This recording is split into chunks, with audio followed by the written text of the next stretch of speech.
Stay tuned now for adventure and excitement in the world of the future. Entertainment for the entire family produced right here in Kalamazoo.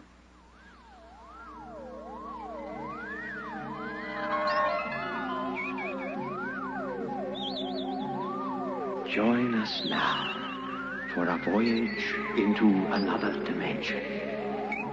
A journey into a realm as infinite and limitless as time itself. Our destination, the farthest reaches of the imagination. WMUK Special Projects presents Future Tense.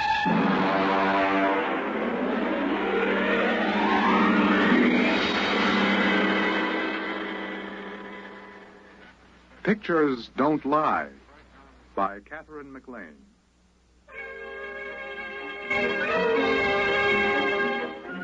I had been writing science stories for the Times for a few years before the whole business of the aliens came up.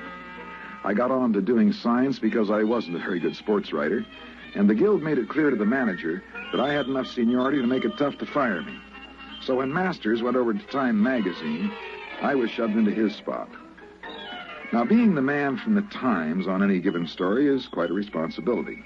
It's not quite so inspiring as the London Times. You remember the butler announcing that there were several reporters and a gentleman from the Times? But we're supposed to look as if we didn't specialize in axe murders and picking winners at Jamaica. Of course, it pays off. You find scientists, atomic energy commissioners, even congressmen will open up to the Times men. And that's how I got on the inside of this whole business. I had met Joseph Nathan at a convention in Atlantic City, and when he invited me to look over his work, I accepted. I don't think there's anything classified in this work, Mr. Schwartz, as long as I don't actually supply you with the text of messages. I got a department clearance up to most confidential. Well, that should do it. You see, my job is radio decoder in the department here. Under the Pentagon, directly? The Department of Military Intelligence. Uh-huh. We use directional pickup to tune in on foreign bands and record any scrambled or coded messages. I thought the code department was handled by the CIA. Well, I guess there is some duplication. Actually, though, I concentrate on the scrambled messages. Well, here, I can show you. I've got a piece of tape here. This is a typical scrambled broadcast. It's not military. It's a commercial message. Oh? Wait a minute here till I thread up the machine. Sure.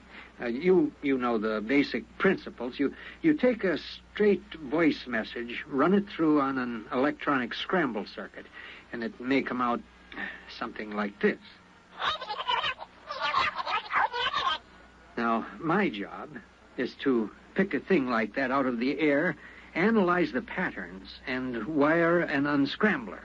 I've got this particular pattern set up on the machine. Tanker 734, capacity code 7. ETA at Galveston 30. You see? Mm-hmm. Now, that was just a commercial message. I do the same things with military intelligence. Is it something like old-fashioned cryptology? Well, yes, except that there's a small complication. You need a degree in advanced electronics for this. Waveform math with a touch of quantum physics. I suppose it's quite challenging, then, every time you pick up a new signal. Well, in a way. Actually, they do the same work in every country these days. Everybody knows it's just a matter of time before any scrambled pattern is broken. It's pretty routine. Mm-hmm. Ever pick up anything exciting? Well, actually, most of the messages when I unscramble them are still in prearranged code, and I have to turn them over to cryptology. But there is something interesting here. Listen to this piece of tape. I don't hear anything. Well, that was it. Oh? Now, listen. There's another one coming up. That's it. Well, I get that on my car radio, static. Yes, but that's from the stars. Oh, you mean radio interference? That's right. Now, I think you wrote about the work at Bell Telephone and RCA labs about radio telescopes mapping the star positions by static. You're interested in that? Well, not exactly. They've never been able to figure out why the static on these particular bands comes in such jagged bursts. It just doesn't seem natural. You have any ideas? Oh, I don't know.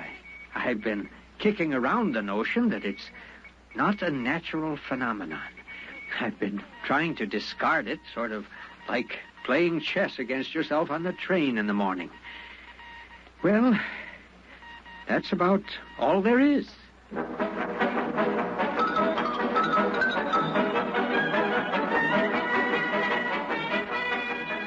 That's all it was then. Joe Nathan swindling a few hours of government time to ride a hobby horse of his. I wrote it up for the Sunday magazine section. It got squeezed out by an article by a famous actress on the 10 leading roles I disliked the most. So I forgot about it, went back to announcing a miracle drug per week and conflicting theories of psychoanalysis. Ha ha. I don't know what I'd do without them. They're always good for a piece. I was at the office late one night. I didn't have any work, but I just didn't feel like going home and putting the kids to bed. Yeah? Mr. Schwartz, That's right. this is Joseph Dink. You remember? Yeah, sure. How are you? Mr. Schwartz, can you come out to my lab? I'd like to show you something. Well, maybe we can make an appointment. No, I mean tonight. Oh, what is it? I think I've found something that you might be interested in. Yes? You know those static bursts I recorded? The ones that came from the stars? That's right. I've decoded them.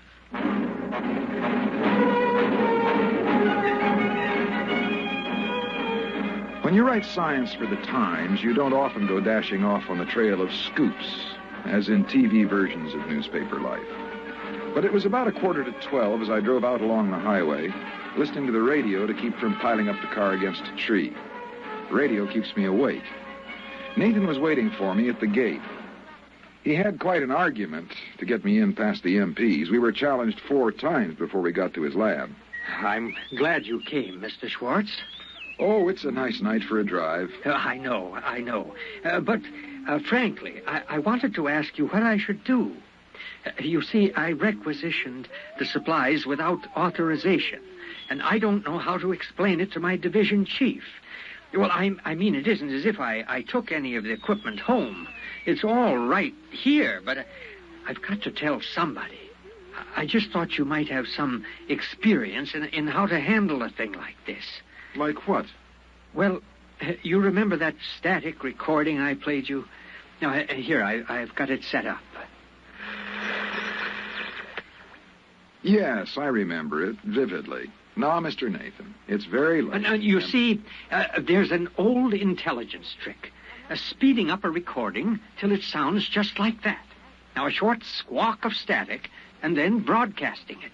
Undergrounds used that when they didn't want their transmitters located by triangulation. Now, when you receive the broadcast, you slow it down and get your message. Now, wait a minute. You mean that you've decoded those static bursts from the stars? Well, no, not exactly. I mean, they're not in code. You think there's somebody out there broadcasting at us? Well, no, it's not exactly that either. Now, you see, if a star has inhabited planets and there was any broadcasting between them, they'd send it on a tight beam to save power. Uh-huh. Naturally, they would compress each message into a short half-second or half-length package and send it a few hundred times in one long blast to make sure it was picked up during the instant the beam swings across the target. You see? Uh-huh. Well, yeah, I suppose so. Is that what those static squawks were? I think so. I've got them analyzed up to a point, and they can't possibly be random. Oh? Yeah, I recorded a couple of screeches from Sagittarius section, and I concentrated the work on them. It's taken me a couple of months to find the synchronizing signals and set the scanners close enough to the right time to get an even pattern, but I'm getting close to it now. You mean you've actually picked up messages from some form of alien life out there in the stars? Yes. And this raises a tremendous problem. How am I going to explain to the division chief why I made all those unauthorized parts requisitions. I convinced Mr. Nathan that the supervisor was likely to overlook about $300 worth of electronic gear when presented with the fact that Nathan had discovered life in other star systems and was close to deciphering some of their messages. The department put him on full time, gave him an assistant. They made me swear to sit on this story by promising to give me the first break on it when it was finally released. So I kept checking with Nathan as he worked. I don't think it's a voice message. What is it? A racing wire? Are we catching some late scratches from some track at the edge of the galaxy? Well, I don't think so. It's a TV signal. Oh? Well, there's a definite scanning pattern. I can separate out the locking poles for a picture. Yeah. Now, the only problem is I've no way of assigning colors to the various bands. What makes you think it's color? Oh, it seems as if it's got to be. Now, look at these waveform analyses. With a band spread that wide, well, it rather indicates a color transmission, don't you think? Well, sure. Why not? Let me know when you get all in the family. And then, of course, he did. Not all in the family, but the equivalent of it. He called me about 4 months later. He had a monitor screen set up on a bare chassis with a wide-band videotape machine recording everything that came in. Here. Wait till I adjust the set here.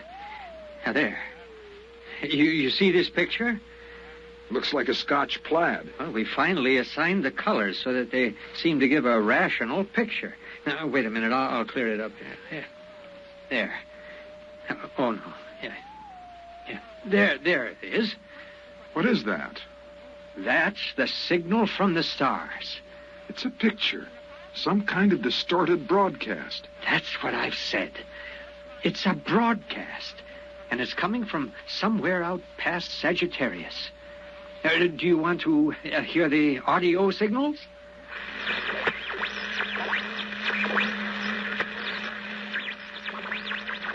That's their language? That's right.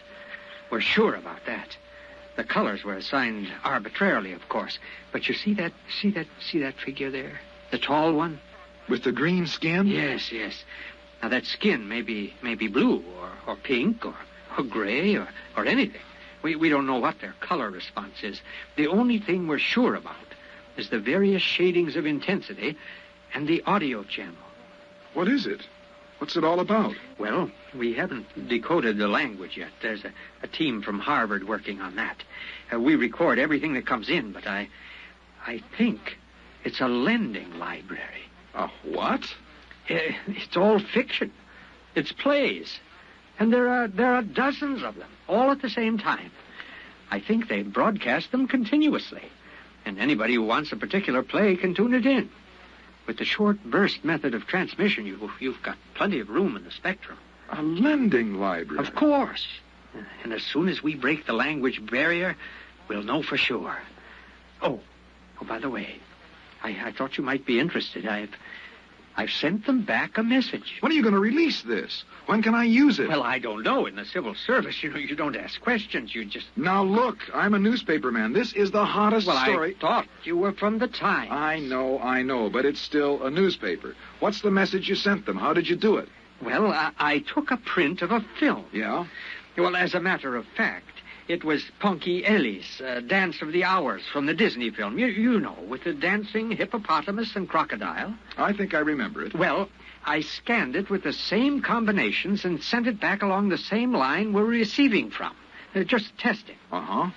What do you think they'll make of dancing hippopotamuses and crocodiles out past Sagittarius? Oh, I did record a prologue, and I explained what it was. I thought it would please their library to get a new record in. Look, Mr. Nathan, please, will you find out when they'll release this? Well, as a matter of fact, I do have an idea that the project supervisor said there'd be a big news when we get an answer back. When? Oh, at the rate of transmission, only about 3 or 4 years.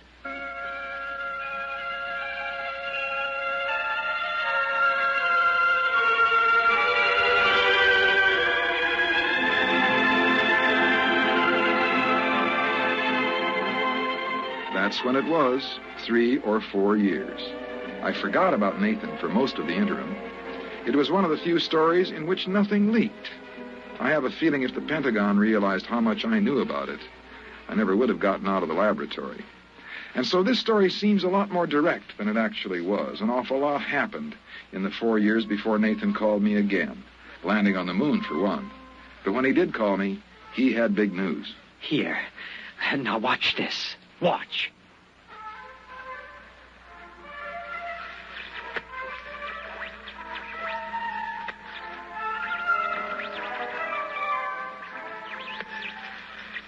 Is that the recording of the message you sent down? I've seen that before. No, it isn't. That's a message we've received. They're playing it back to us. Now, wait. You'll see. Now, look. You see? There's an auditorium. They've been showing our message on a screen. Now, look. Look at them. What are they doing? Waving their hands in circles. Well, that might be applause. We can't tell. But that isn't the most important thing. Now watch. Now, their camera, or whatever they use, pans up from the audience. Look at that wall. Hey, it looks like a ship's hold. Yes, it is. It's a spaceship. That accounts for the intensity of the broadcast. We've picked up an alien spaceship, and they've gotten our message.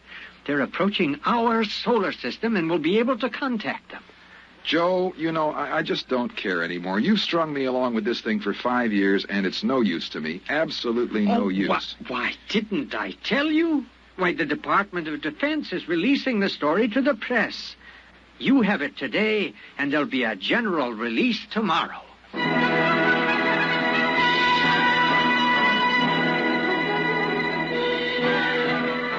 And, of course, you remember the story.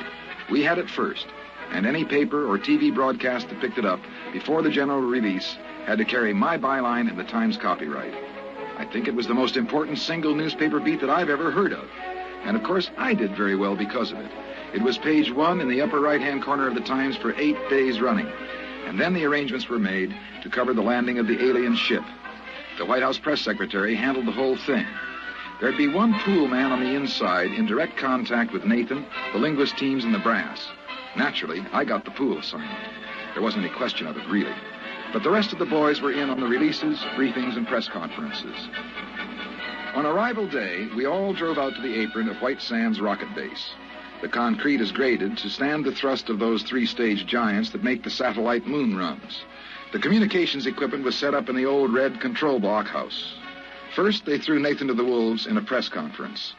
The TV boys were down on their knees in the first row, and the rest of us in the base movie theater. Nathan was up on stage. Al Sullivan from the news led it off. Mr. Nathan, what do you think of the aliens? Are they friendly? Do they look human? Very human. Exactly where will the alien ship land? Well, that isn't exactly my field. But when you get out to the port, you'll see the strip. It's like a tic-tac-toe diagram. The release describes the precautions that have been taken, except for the grass strip along the runway. The light area has been remodeled. Do you know anything about their home planet? No, nothing directly. You think they're dangerous, then? No, I don't think so. You realize, Mr. Nathan, that the 8th Atomic Artillery Battalion has been drawn up 5 miles north of the port, prepared for action. Well, no, that's not my department. I don't know what precautions the military has taken. But you think they're friendly? Well, those I know are. I've been in contact with their radio operator of the ship, and Bud says, I call him Bud, that he's worked up quite a thirst on this trip. Of course, we don't know what he drinks. We have no common chemical terminology. We've arranged for you to see some of the recorded broadcasts that we have made. When you watch them, I'd like you to realize that these are plays, all fictional. We haven't dubbed in a translation of the soundtracks, although since these were recorded, we've developed an automatic translator. Well, you'll see that later. All right, I think we're ready for the showing. If someone will please dim the house lights.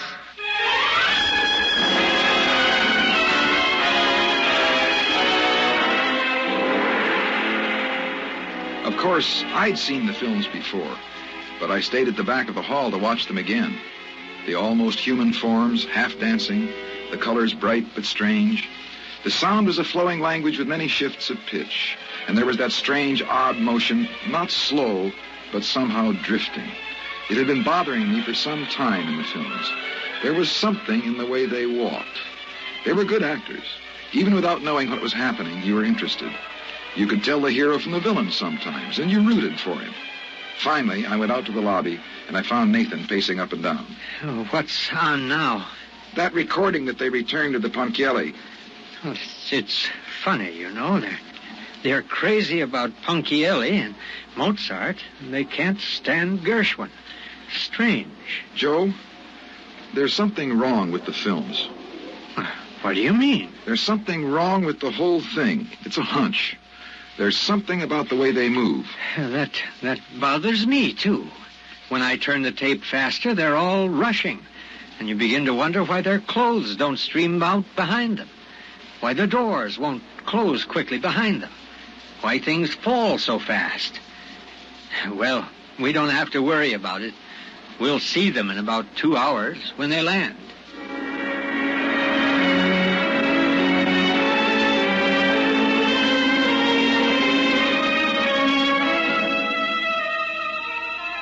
He seemed a little too cheerful. Joe Nathan wasn't like that. He was usually too serious, took things literally.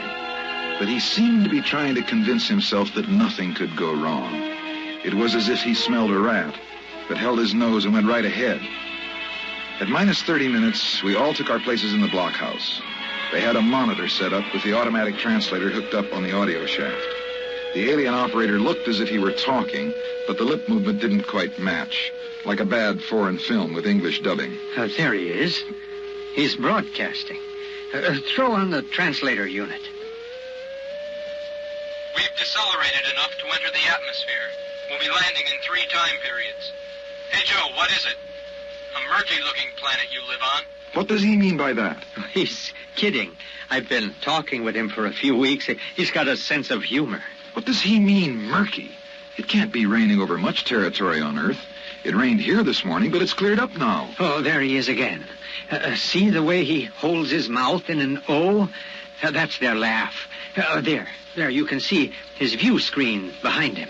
He must be just entering the atmosphere. Oh, there goes the green light again. What's that? Oh, we're not getting this broadcast direct. That light means they've sent a concentrated squawk broadcast. We record it, slow it down, and then play it back here. Just a minute and we'll get what he said. Here he comes. Hey, Joe, it's dark. Your atmosphere is thick, really thick. You didn't tell me about that. Approaching ground level. I didn't hear any rocket jets. We should hear a landing blast, shouldn't we? Well, we don't know. We don't know. Now, another message in. We've landed. We're down. Why, they can't be. They can't be. There's nothing out there. Oh, here he is again. Listen, Joe, we're down. We've landed, but our detection field shows no buildings near. Nothing. The atmosphere registers thick as glue. There's tremendous gas pressure. Our hull won't take it too long. There's no light at all. You didn't describe it like this. What kind of a trick is this? We've got a directional fix on the broadcast now. Where is it? There, on the field. We're trying repair. We're adjusting the view screen to pick up the long waves to go through this murk. The engineer says there's something wrong with the steam jets. We're sending a help call to your nearest space base. Joe, get us out of here. But where are they? Where are they? There's nothing out there. Nothing. They'll have to triangulate the next broadcast again. Joe, you've got to send a rescue party somehow. Listen, we've got a viewing screen rigged now. We're in the middle of a half circle of cliffs. Around the horizon, there's a wide, muddy lake with swimming, pulpy things, attacking and eating each other on all sides. We're almost in the lake on the south edge. The mud can't hold the ship's weight, and we're sinking. The tubes are mud-clogged. When can you reach us? They're out there. They're out there on that airport, on the empty field. Where are you? We're sinking. Where are you? I was wrong. The squawk transmission, by speeding it up for better efficiency, I was wrong. What do you mean? They don't speed up their broadcasts. They live that fast. Over an hour of talk and action in one squawk? Nothing of any size could move that fast against inertia. Joe, get us out! We're sinking! We're sinking into the mud! The hull is buckling! Joe, get us out! You can't. How? Why, there isn't a lake or a river within hundreds of miles of here. The broadcast came from out there, from the concrete spaceport. Possibly at the edge of the runway, where the grass is growing. After all, it rained this morning. Do you think we could ever find them? Maybe. With a strong enough magnifying glass.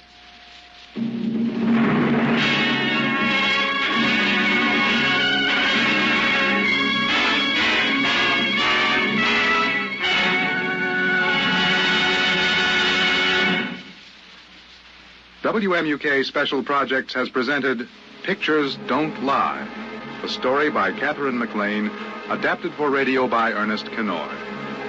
John Phillips was heard as Schwartz, Mark Spink as Nathan, and Greg Moody as the alien pilot. Future Tense is produced and directed by Eli Segal.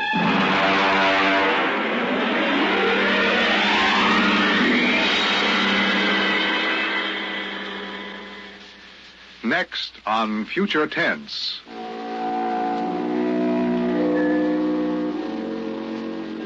We have a strange story to tell. A sweet, blood-curdling little tale that is really only 2 sentences long. The last man on Earth sat alone in a room. There was a knock on the door. Think it over. Suppose you were the last man alive on Earth, in the universe for that matter. The last man sitting alone in a room, and suddenly there was a knock on the door. What knocked on the door? You wonder, don't you? Your mind, faced with the unknown, supplies something vaguely horrible. But it isn't horrible, really. You'll see. This is Gerard McLeod inviting you and your entire family to join us every Monday through Thursday at this same time for Future Tense. Be sure to listen.